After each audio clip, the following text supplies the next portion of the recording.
Halo, selamat siang Insan Info Sumber. Kembali lagi bersama Riani di podcast Info Sumber TV. Nah, Insan Info Sumber, kalau kita ngobrol tentang wisata dan juga destinasi wisata di Sumatera Barat itu bervariasi banget ya. Kalau pengen ke gunung ada gunungnya, kalau lautnya cakep, apalagi kalau misalkan makanan dan juga festival-festival budaya lainnya itu kaya banget di Sumatera Barat.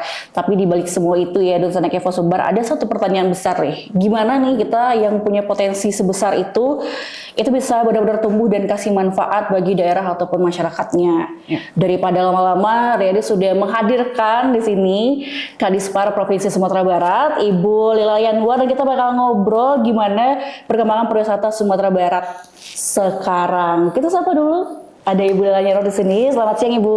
Selamat siang, Riani. Nah, Besar Kepo Sumber, Ibu Lila Yanwar nih Kadispar Sumber yang sudah menjabat sudah hampir 1,5 tahun ya Bu ya. 1 tahun. Belum 1 tahun. 1 tahun pas Agustus kemarin. Agustus ini 1 tahun. 1 tahun pas. Berarti kalau misalkan semester udah 2 semester nih dan Senakin Sumber ya. Jadi ini Bu belum lama sebenarnya ya, udah tahun-tahun pertama nih seorang pemimpin pastinya sudah mulai melihat pola. Ibu sudah mulai melihat pola, tantangan, bahkan mungkin peluang yang sebelumnya Ibu nggak pernah lihat di pariwisata Sumatera Barat. Selama semester pertama dan kedua ini, gimana Ibu ngelihat kondisi pariwisata Sumber saat ini? Apa yang paling jadi concern buat Ibu? Iya, yang pertama ternyata potensinya besar. Itu dulu yang pertama ya, bahwa selama ini kita melihat kalau orang mau jalan-jalan itu mesti ngelihat bagus nggak, gitu ya. Apanya sih yang menarik di situ? Ya seperti itu. Cuma ternyata orang berwisata itu sekarang nggak cuma ngelihat alam. Betul. Ternyata Sumbar itu punya potensi di kuliner, punya potensi di budaya. Bahkan orang Malaysia justru mau datang ke sini itu cuma mau lihat Buya Hamka. Nah, karena ternyata Buya Hamka itu lebih famous ya di luar tuh daripada di Indonesia sendiri, di Malaysia maksudnya.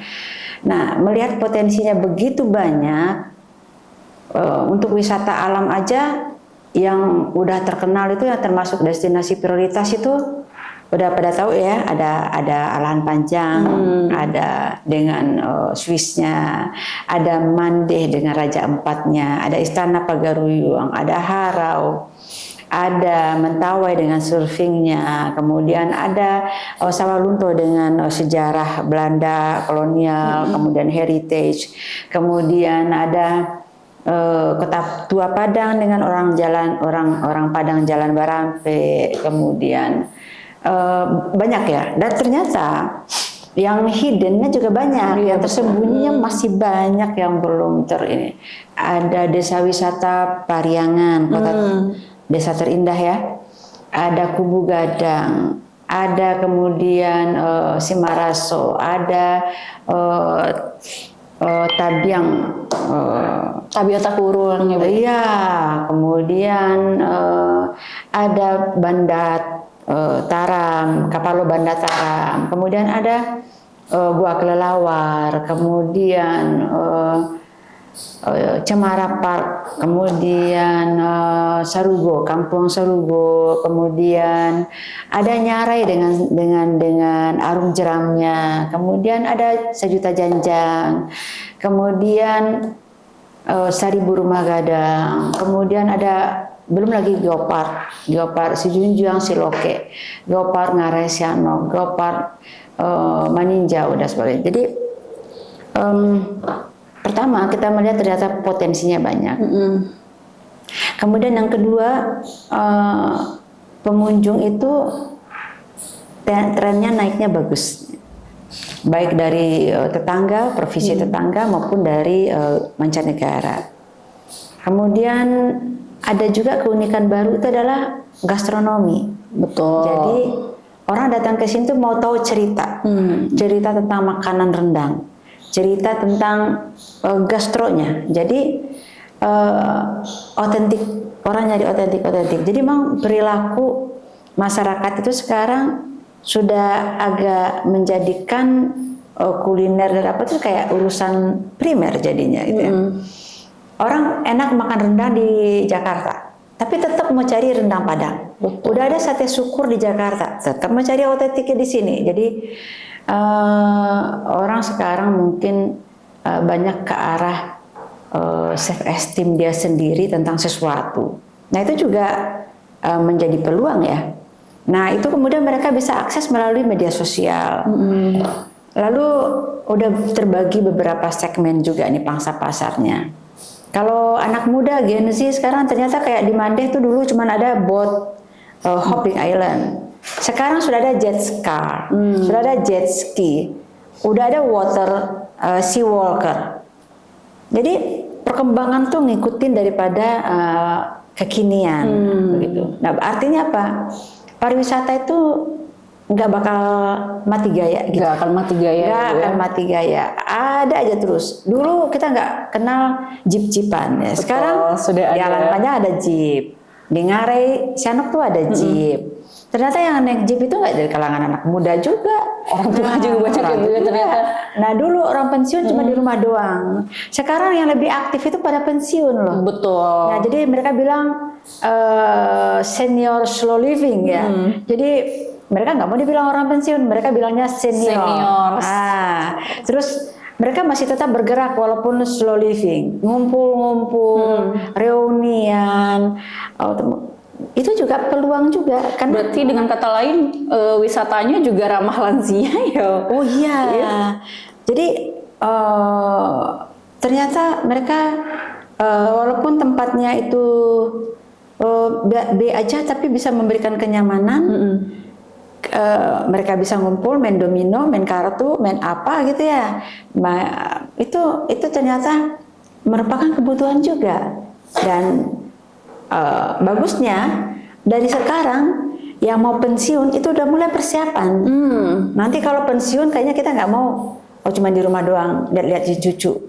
Bikin komunitas dong gitu. Nah, jadi para komunitas sekarang dulu nggak banyak namanya, ada komunitas run, komunitas Vespa, komunitas sepeda. Jadi olahraga pun sport tourism pun makin berkembang.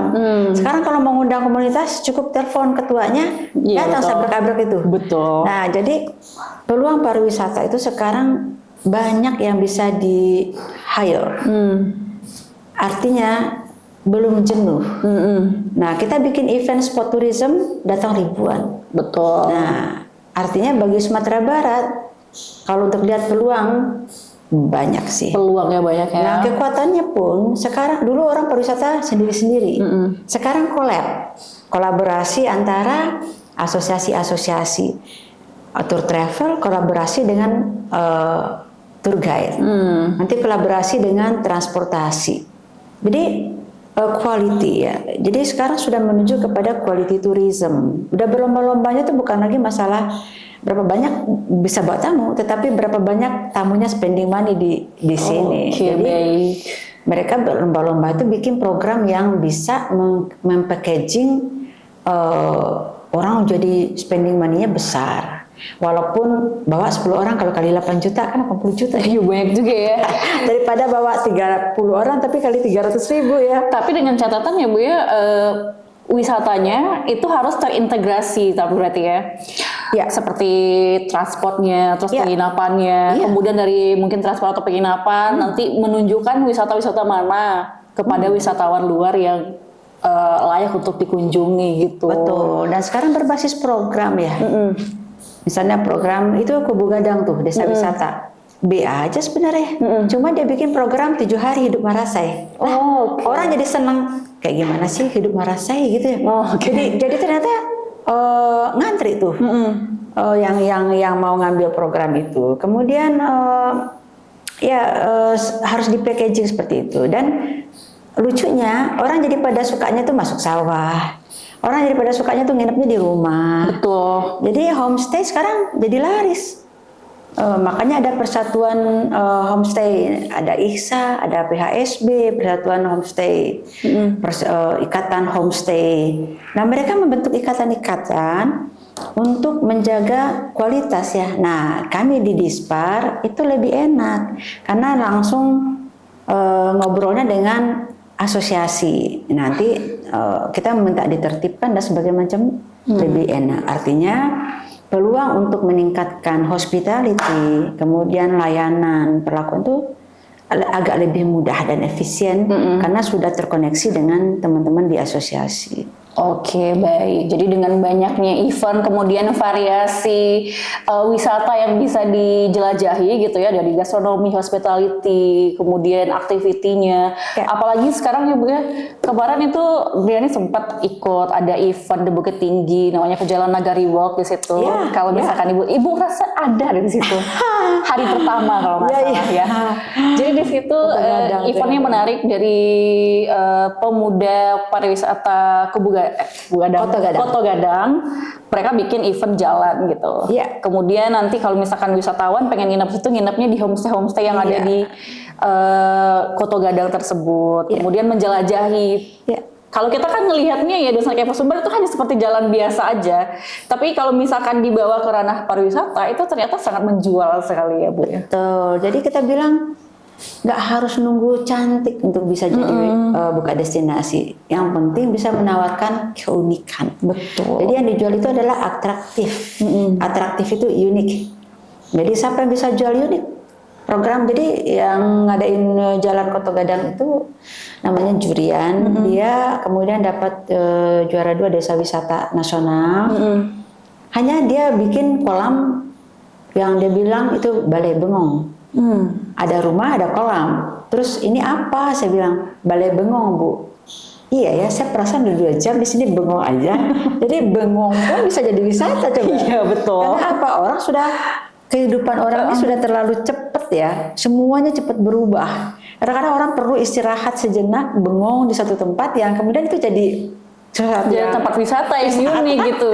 Iya, ada unique selling point-nya di situ. Iya, jadi mereka bisa bikin, orang yang punya sense ya, punya sense kepariwisataan itu bisa melihat apa sih yang kita bilangnya, saya diajarin sama temen tuh di asosiasi, itu namanya hidden need, Bu, katanya gitu.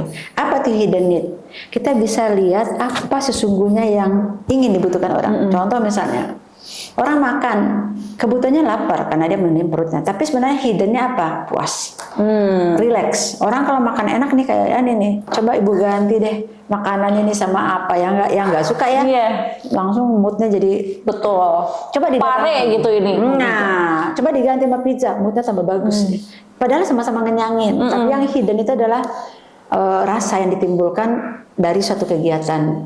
Itu harus orang pariwisata harus bisa baca. Oke, mempengaruhi psikologi juga ya Bu? Oh harus dong. Ibu-ibu nih, sebenarnya ibu-ibu itu kadang-kadang kebutuhannya bukan belanja, tapi mengarung-arungi itu dan nawar itu bukan masalah uangnya, masalah kepuasan batin aja. Oke, itu jadi kita dengar dari ibu-ibu asli. Ya hiddennya itu adalah kepuasan batin. Buat apa nawar 1.000 gitu? Tapi begitu dapat tuh puas gitu. Betul. Jadi kadang-kadang orang kalau mau jual sengaja aja tinggiin agak 1.000 biar bisa diskon 1.000. Tapi dengan alot, kalau gampang nggak puas, harus alot. Nah, jadi supaya ibu-ibunya puas, merasa jadi sukses. Kayak pergi dulu, bu, nah jalan gitu. Itu namanya bisa menggali hidden need. Nah, pariwisata itu kalau pinter itu bisa menggali hidden need daripada tamu yang akan berkunjung. Jadi kemampuan menggali apa yang sesungguhnya diinginkan oleh tamu itu sesuai dengan karakternya. Disitulah letak sense ya untuk jadi beberapa teman-teman yang memang sudah lama di pariwisata tuh ngerti yang kayak begituan. Oke. Jadi itu tuh seiring berjalannya waktu dapat terbaca ya Bu ya. Oh, akhirnya mereka bisa menjelaskan. Tamunya dari mana? Oh, ini Malaysia. Usianya 40-50. Yang ditawarin? Oh, ini mesti ke Istana Pagaruyung ini. Ini mesti ke Bihamka. Karena orang tua. Makannya juga dipilih sesuai dengan ini. Oh, tamu dari mana nih? Ini Singapura. Oh, nggak bakal lah ke sana. Oh, ini pasti carinya ke Mandeh, main jet ski. Kemudian kemana? Hiking, ke Nyarai. Apa? Karena anak-anak itu kalau dia Gen Z itu dia kan maunya mendobrak sesuatu ya. Betul. Akses apa namanya tuh? Apa dirinya? Harus ada dia menyatakan dia dirinya begini. Bawa tuh arung jeram. Baru mereka merasa puas. Jadi secara tidak langsung bahwa teman-teman pelaku pariwisata ini memiliki kemampuan skill itu gitu. Betul, apalagi kalau misalkan anak muda nih penggiat pariwisatanya pasti udah out of the box banget tuh gebrakan-gebrakan wisatanya yang ada ya. Kayak kemarin tuh Riri ikut Pasaharau, Bu. Jadi ada event di Harau namanya Pasaharau. Ya. Kurang lebih sama seperti festival kebudayaan lainnya, menampilkan kebudayaan khas daerah, kemudian mengundang sekolah-sekolah untuk menampilkan tarian-tarian dan kebudayaan lainnya. Dan terakhir ditutup acaranya sama jalan-jalan keliling Harau. Jadi kan anak muda sekarang ya Bu ya, kan banyak kerja depan komputer, laptop, burn out gitu. Terus mereka ketika melihat event jalan ke Harau 6 jam dari Padang juga dijabanin Bu ke Harau. Berarti yang bikin event ngerti tuh mau narik siapa datang ke sana. Iya, betul kata Ibu, kayak spot bengong di Harau banyak banget Bu. Iya. Spot bengong di Harau banyak banget. Jadi kayak kita bengong terus manjat air terjun. Aduh, keren banget sih untuk Pasaharau. Tapi Bu kalau bicara event ya, Ibu kan sebagai Kadispar nih. Sejauh ini tuh kalender event masing-masing daerah tuh ada. Pariaman ada, Kabupaten 50 Kota ada. Kalau dari sisi Dispar sendiri, gimana caranya mengakomodir event-event yang masuk ke dalam Ken? Bagaimana melihat kelayakannya gitu? Apakah sekedar event gede mendatangkan orang aja atau gimana? Ya, itulah uniknya event ya. Itu juga perubahan. Semua sekarang bergerak cepat ya. Dulu orang melihat event itu diawali dengan tari pasambahan, pidato, bla bla bla bla, pidato lagi, tutup ya, bazar-bazar begitu ya. Sekarang event itu dinilai dari outcome sebenarnya. Outcome yang diharapkan dari suatu event itu adalah event itu bisa menarik pengunjung datang dari luar, bukan sekedar perayaan.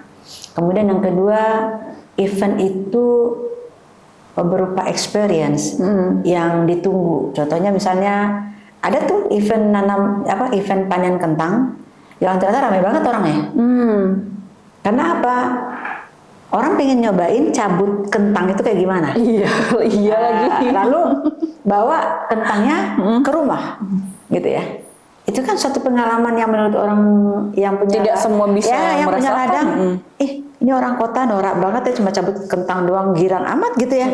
Tapi bagi orang yang belum ini event cabut kentang semuanya. Nah di Sumatera Barat kita masih itu bersifat event lokal yang kayak begitu, dan itu memang masih low budget, kemudian masih bagian daripada suatu itinerary, daripada suatu perjalanan wisata.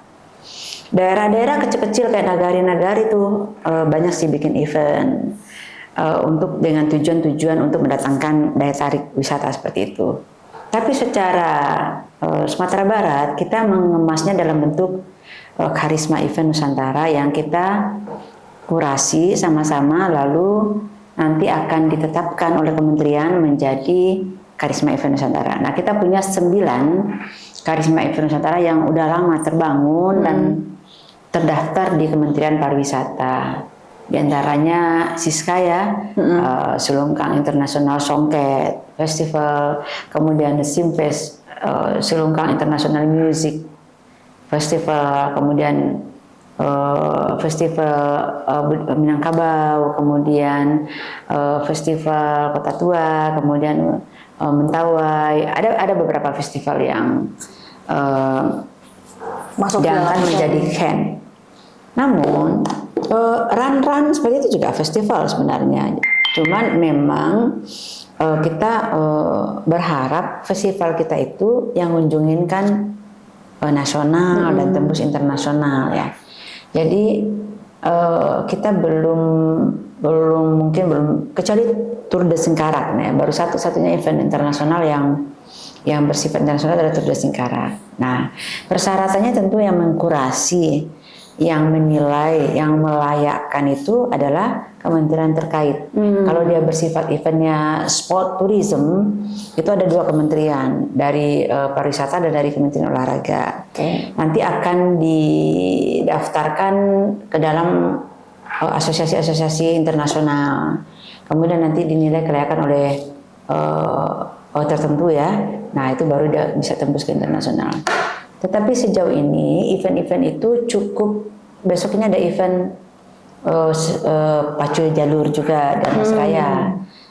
Banyak sih, cuma memang mungkin kita harus banyak grow up untuk penataan manajemen, publikasi, keunikan event itu sendiri sih.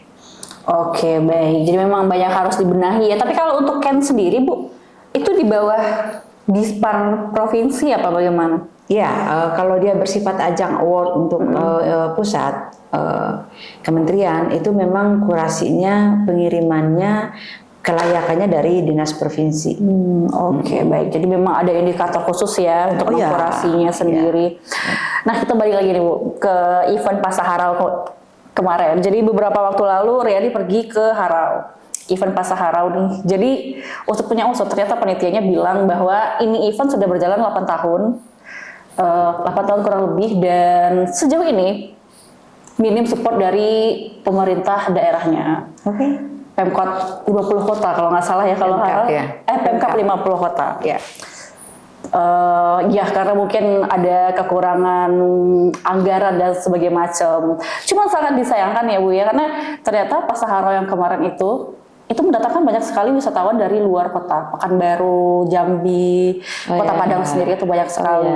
Nah, mungkin nih dari sisi Ibu sebagai Kadispar, itu bagaimana menanggapi event-event yang sebenarnya punya potensi begitu, sebenarnya punya potensi untuk disupport oleh pemerintah provinsi atau pemerintah kotanya, tapi ternyata tidak mendapat support. Ada dua pola pemikiran. Yang pertama, kalau eventnya itu sudah established ya, bisa dibiayai sendiri, bisa mendatangkan orang banyak, mungkin peran pemerintah bukan lagi membantu penyelenggaraan eventnya, tetapi membantu promosi eventnya, kemudian meningkatkan kualitas eventnya. Tapi itu satu pemikiran. Tapi pemikiran yang lain, seharusnya kita memang berpikir itu adalah memperbanyak event yang belum maju sebenarnya. Seperti misalnya ada kelompok Darwis Cemara Park itu di Alan Panjang. Mereka udah tiap minggu bikin event. Ada aja yang dibikin. Dan karena orang udah tahu di situ selalu ada panggung, itu selalu terisi, apa itu tarian, drama, musikal dan sebagainya gitu. Akhirnya yang menjadi sponsorship adalah kafe-kafe yang ada di situ, termasuk homestay yang ada di sekitarnya. Ketika mereka sudah sponsorship seperti itu, ternyata tamunya didatangnya 1.000. Nah 1.000 belanja di kafe, lalu ada uang tiket masuk. Akhirnya malah jadi banyak untungnya. Untungnya bagi-bagi ke Darwisnya, sama pemilik kafe dapat untung juga. Berarti itu ke depan menjadi modal lagi buat menyelenggarakan lagi. Nah itu disebut sebagai kelompok sadar wisata yang mandiri. Nah kita inginnya mendorong semua ke sana. Tapi ada yang punya potensi tapi mungkin bingung ya menyelenggarakannya, kemudian perlu inisiasi. Jadi pemerintah memang tidak akan sanggup membiayai semuanya. Tetapi menginisiator, menghidupkan, itu tugas pemerintah. Mengorkestrasikan dengan yang lain, itu mungkin tugas pemerintah. Kita apresiasi teman-teman yang Pasar Harau sampai datang orang banyak ya. Cuma mungkin nanti tidak lagi, selama ini mereka udah bisa biaya sound misalnya. Sekarang pemerintah bantu sound, ya buat apa lagi kalau udah mereka udah bisa gitu. Nah mungkin bagaimana agar ini menjadi event nasional. Tapi yang masih di nagari-nagari tuh, yang masih kecil-kecil, nah mungkin justru itu yang dibantu oleh pemerintah agar lebih grow up lagi. Di bawah bimbingan teman-teman yang udah sukses. Biar dia bisa mandiri ya Bu ya. Betul. Nah sekarang ini teman-teman Podolisi bikin paguyuban namanya, paguyuban kelompok sadar wisata. Karena waktu itu kita ketemu, saya minta ke teman-teman jangan maju sendiri, bantu dong teman-teman yang mau maju juga. Kalau gitu Bu, kita bikin aja paguyuban ya rame-rame ya. Nah kita bikin paguyuban. Nanti dari situ baru nanti kita tahu persis kepentingannya itu apa. Jadi apa yang mereka bisa, apa yang dibantu pemerintah. Nah, tugas provinsi salah satunya menyambungkan, menjahit itu agar pemerintah kabupaten kota juga bisa tahu. Ini ada loh 5 potensi Nah, mereka bersedia loh kalau buat ininya mereka bisa bantu dah di panggung sama soundnya. Itu kan nggak banyak ya. Nah, paling nanti itu yang akan bisa kita coba sinergiskan Provide, ya. dengan pemerintah kabupaten kota setempat. Tapi kalau Pemprov mungkin agak sulit kalau langsung ke daerah ke nagari ya. Karena Batas sudah ada ya hierarkinya sendiri Iya, ya Bu benar. ya, begitu. Oke. Nah, kita sekarang ngobrolin tentang wisatawan mancanegara. Jadi kalau dari data BPS tahun kemarin ya tuh Bu ya, mungkin karena bencana juga, jadi tren wisatawan dari mancanegara itu melandai turun. Kemudian akhir-akhir ini itu kembali naik, tapi perlahan banget gitu dari mancanegaranya. Dari Dispara sendiri, apakah punya data bagaimana tren kunjungan selama setahun ini by data, terus gimana Ibu menanggapinya? Karena kayak mancanegara tuh sekarang minim banget Bu katanya. Iya, memang sangat lambat ya, tapi bergerak naik sih. Namun memang kalau mancanegara itu kan dia butuh budget besar ya. Betul. Untuk datang ke sini. Kemudian kita kan akan disandingkan itu bukan antara Alang Panjang dengan Mandeh ya, tapi Sumatera Barat dengan provinsi lain. Dibandingkan nanti dengan Labuan Bajo lah, dibandingkan nanti dengan Jogja dengan ini ya. Jadi kemudian mereka juga akan melihat karakter yang mereka akan dapatkan. Nah, ini tadi yang mungkin harus kita pertajam ya. Kayak misalnya mungkin ada beberapa tempat di daerah lain yang bangun di tengah hutan, tapi ada kolam renangnya. Itu bule banget tuh kalau kayak gitu tuh. Mereka nggak perlu banyak musik rame-rame apa gitu, tapi mereka privacy tetapi premium.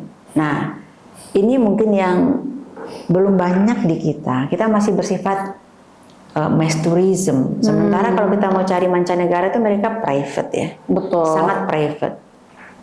Jadi kita belum banyak memang available untuk yang bersifat private premium ya. Tapi kalau orang mau nginap ke sini di hotel-hotel juga, ya ngapain orang ke sini? Jadi memang kita masih pemetaannya sih begitu ya. Tapi Mentawai udah jauh lebih cepat berkembang. Karena resortnya bule banget kalau di situ sih. Privacy betul, kemudian tawarannya memang ombak Mentawai. Walaupun mereka bayarnya gede, satu kamar aja bisa 6 juta per malam. Tapi karena memang itu adalah stylenya mancanegara ya laris manis aja. Nah, dulu coba The Island itu bikin kayak begitu, nggak pakai AC juga, kayak biasa aja pakai kipas. Tapi dia nawarinnya itu diving. Kemudian makanannya memang chef yang untuk makanannya orang sana. Lalu yang mengelolanya memang orang bule juga ya. Barangkali menyediakan makanan-makanan yang memang cocok sama mereka. Jadi orang bule itu bukan masalah gebiarnya, meriahnya, tapi masalah private-nya.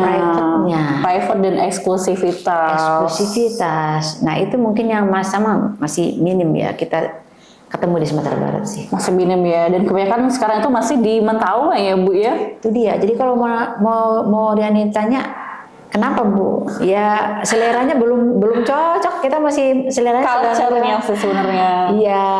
Kalau misalkan di daerah ya, di sana Kepo Sumber orang cenderung berlibur tuh satu keluarga, satu mobil tuh isinya 10 orang. Iya, cari satu tempat yang bisa rame-rame, terus udah yang penting kongko ada musik, ada apa, ada gelar kita udah. Karaoke ada di situ. Iya. Berarti ini PR juga dong buat pariwisata Sumber sebenarnya Bu ya. Benar, banget. Jadi kita baru bisa memetakan. Besok tentu harus ada namanya roadmap pemetaan zonasi yang kita akan memang kasih peluang untuk ini zonnya mancanegara. Gitu. Jadi kalau mau bangun ini ya bangun sesuai dengan sense atau kesukaannya apanya mancanegara. Kalau memang mau mendatangkan mancanegara itu kita yang menyesuaikan dong. Betul. Ibu, tapi ada satu hal sih yang menjadi pertanyaan Riani sebagai masyarakat awam ya. Mungkin Ibu bisa menjawab ini.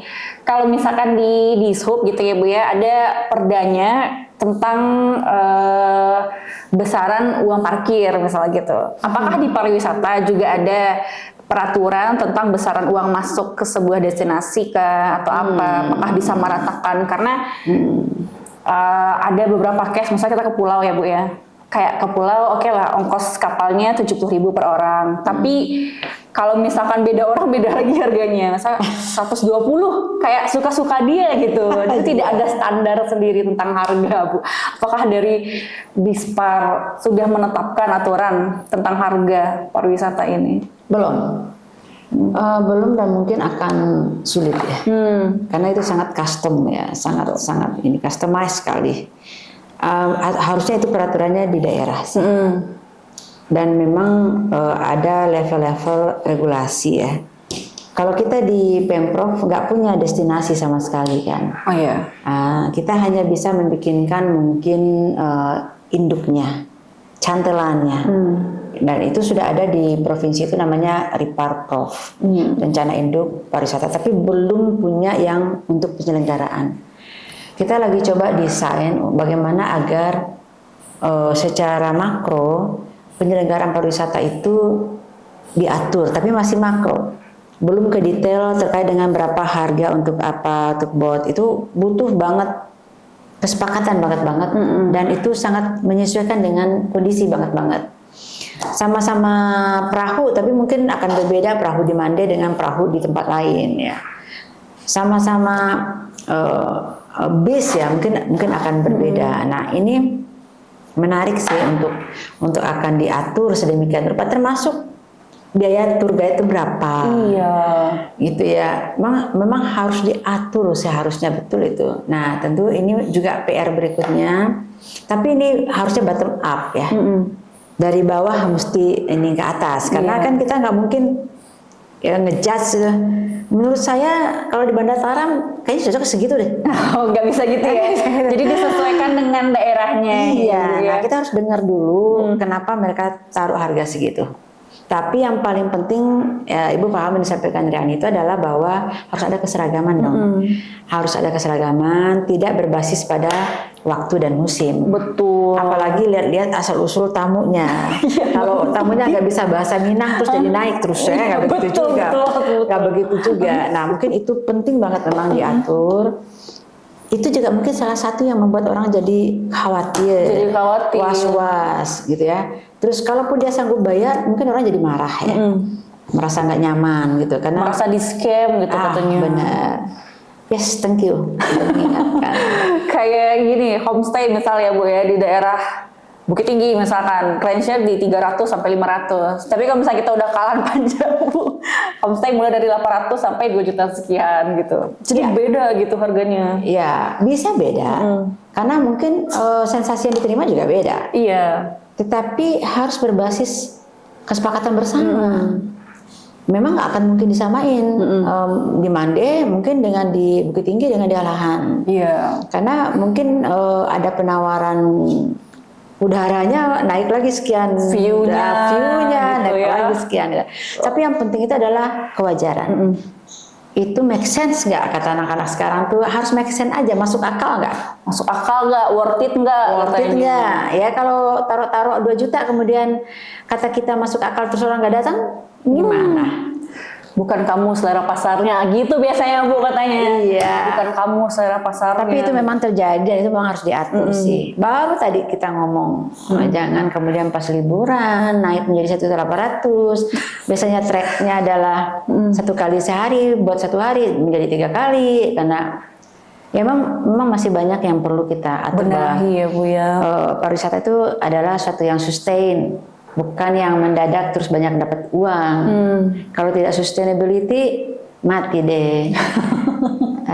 Betul. Kalau yang sustain di Pariaman tuh, naik kapal dari zaman kapan sampai sekarang tuh masih 60.000 Bu ke Pulau Anso Duo. Nggak berubah sama sekali. Itu menarik tuh. Pergi wisata ke Nanti Pariaman. jadi bahan obrolan kita nanti dengan kadis-kadis pariwisata setempat gitu ya. Iya. Supaya itu diatur banget. Supaya diatur banget. Yes, thank you ya udah ngingetin. Ini kita udah mau di segmen terakhir nih Ibu, sebagai Kadispar di tahun-tahun awal ya, sebelum nanti mungkin Ibu dirotasi kembali. Niatin banget saya dirotasi. Enggak. Kan biasa gitu, tiba-tiba lah, kok udah pindah lagi ibunya Sekarang gitu. menjadi satu memang keteraturan tiap 3 tahun mau sebentar. Nah, di setiap kepemimpinan nih ya pasti punya target dan Ibu pasti punya target sendiri. Bisakah kita tahu mungkin target pariwisata Sumatera Barat di tahun ini tuh mau dibawa kemana? Secara tahun 2027 nanti katanya ada TDS lagi, Bu. Ya. Nggak muluk-muluk sih. Satu, pengunjungnya banyak, lihat trennya. Mau dia Nusantara, mancanegara, pokoknya tambah banyak. Pengunjung awal ya, pengunjung yang baru datang tambah banyak karena pengen tahu, pengen dengar, pengen lihat. Kemudian yang kedua, targetnya adalah yang repeat visitor harus banyak. Jadi kalau kita mau tahu orang seneng apa enggak, orang puas apa enggak, dia datang berulang enggak? Pengunjungnya repeat. Kemudian yang ketiga long off stay. Jadi long off stay-nya itu harus berlama-lama di sini. Karena saking nggak puas-puasnya, saking penasarannya. Habis dari sini kemana ya? Habis dari sini kemana ya? Jadi long off stay. Kemudian yang ketiga sumbangan terhadap ekonomi ya. Nah, artinya orang buang uang banyak dari sini. Kemudian targetnya itu sih, orang senang, orang nyaman, datang berulang, ngabisin uang banyak, terus no complain. Ya, kemudian itu segmen, kalau yang pakai segmen, ibu pakai segmen dari sisi ini. Tapi dari sisi sini, teman-teman pariwisata makin sadar bahwa pariwisata itu adalah sesuatu yang perlu dijaga dan sustain, tidak bisa mendadak kaya dan harus perilakunya dijaga. Kemudian yang kedua, kolaborasi, jaga sikap, berkolaborasi dengan baik, nggak bisa kerja sendiri. Kemudian yang ketiga harus community base, harus berbasis komunitas, masyarakat. Kemudian yang keempat quality tourism ya. Kemudian wisata bersih ya, wisata aman, wisata nyaman, tangguh bencana. Ya banyak sih yang mesti dikejar. Nah, tentunya langkah-langkah yang udah dikerjakan itu adalah kolaborasi sebaik mungkin dengan teman-teman asosiasi. Kemudian termasuk ini sekarang ya dibantu Mariani nih podcastnya biar ngasih tahu ke orang-orang bahwa pariwisata udah bergerak maju, tapi memang karena banyak banget dan terlibat dengan pariwisata ini ya.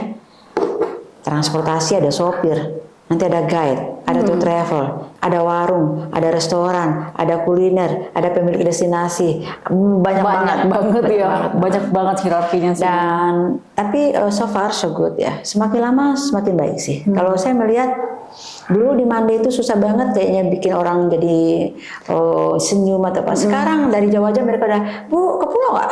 Walaupun masih ada satu-satu stop ke pulau, masih ada yang begitu sih.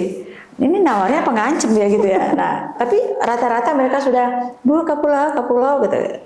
Artinya mereka udah tahu bahwa itu adalah pintu masuk ya. Nah, jadi semua orang akan berubah kalau ada cuan di situ. Betul. Keramahan harus dijual juga ya. Jadi sekarang mereka bilang, Bu, udahlah, dosa lah pelatihan-pelatihan Mbak Caro kasih senyum-senyum juga lagi. Kami udah ngerti cara senyum, karena itu pintu masuk. Jadi apa maunya? Ya belikanlah kita Bu infrastruktur sarana prasarana pariwisata deh, gitu. Jadi mulai berubah sih. Betul, tuh benar-benar berkembang ya itu Trek Info Sumbar dari awal. Misalnya kalau misalkan kita ke Taplau gitu ya, melihat pedagang atau siapa mukanya manyun mulu. Tapi sering berjalannya waktu mereka sudah mulai ramah, parkir kak, dapat uang kak, gitu-gitu.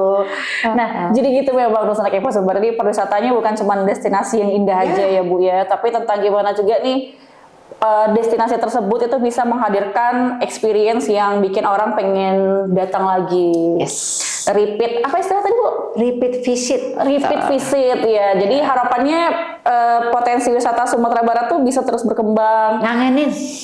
Ngangenin gitu ya. Pastinya melalui kolaborasi, ada pemerintah di sana, ada komunitas, pelaku usaha dan juga pasti masyarakat sekitarnya. Karena kalau orang-orang udah berbenah, masyarakatnya masih manyun-manyun melihat wisatawan ya, orang males juga ke situ ya. Oke, terima kasih Ibu Lila Yanwar sudah berbagi cerita dan insight-nya bersama Info Sumber nih seputar destinasi wisata di Sumatera Barat. Semoga obrolan kali ini dan Info Sumber ya bisa jadi gambaran mengelaborasi kita sekaligus jadi penyemangat nih buat masyarakat Sumatera Barat dan pegiat-pegiat pariwisatanya untuk membangun pariwisata Sumatera Barat menjadi lebih indah lagi. Nah, jadi begitu dulu episode kali ini. Ibu Lila Yanwar pamit, Riani juga pamit. Sampai jumpa di podcast Info Sumber selanjutnya.